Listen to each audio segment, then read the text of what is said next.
dito sumabit yung ulo ng ano. Yung nahuli ko. Lumabas siya rito. Tapos sinabit niya rito ulo niya. Patay. Yan ang kapalit niya.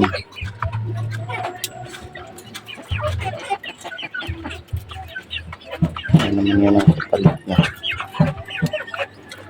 Binigay lang sa atin yan mga ka-hunters. Ito yung pangati ko.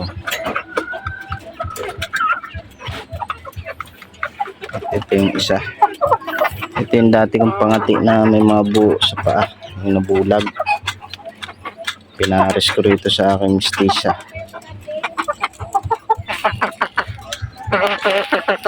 Itlog na dalawa. Dalawa ng itlog nila.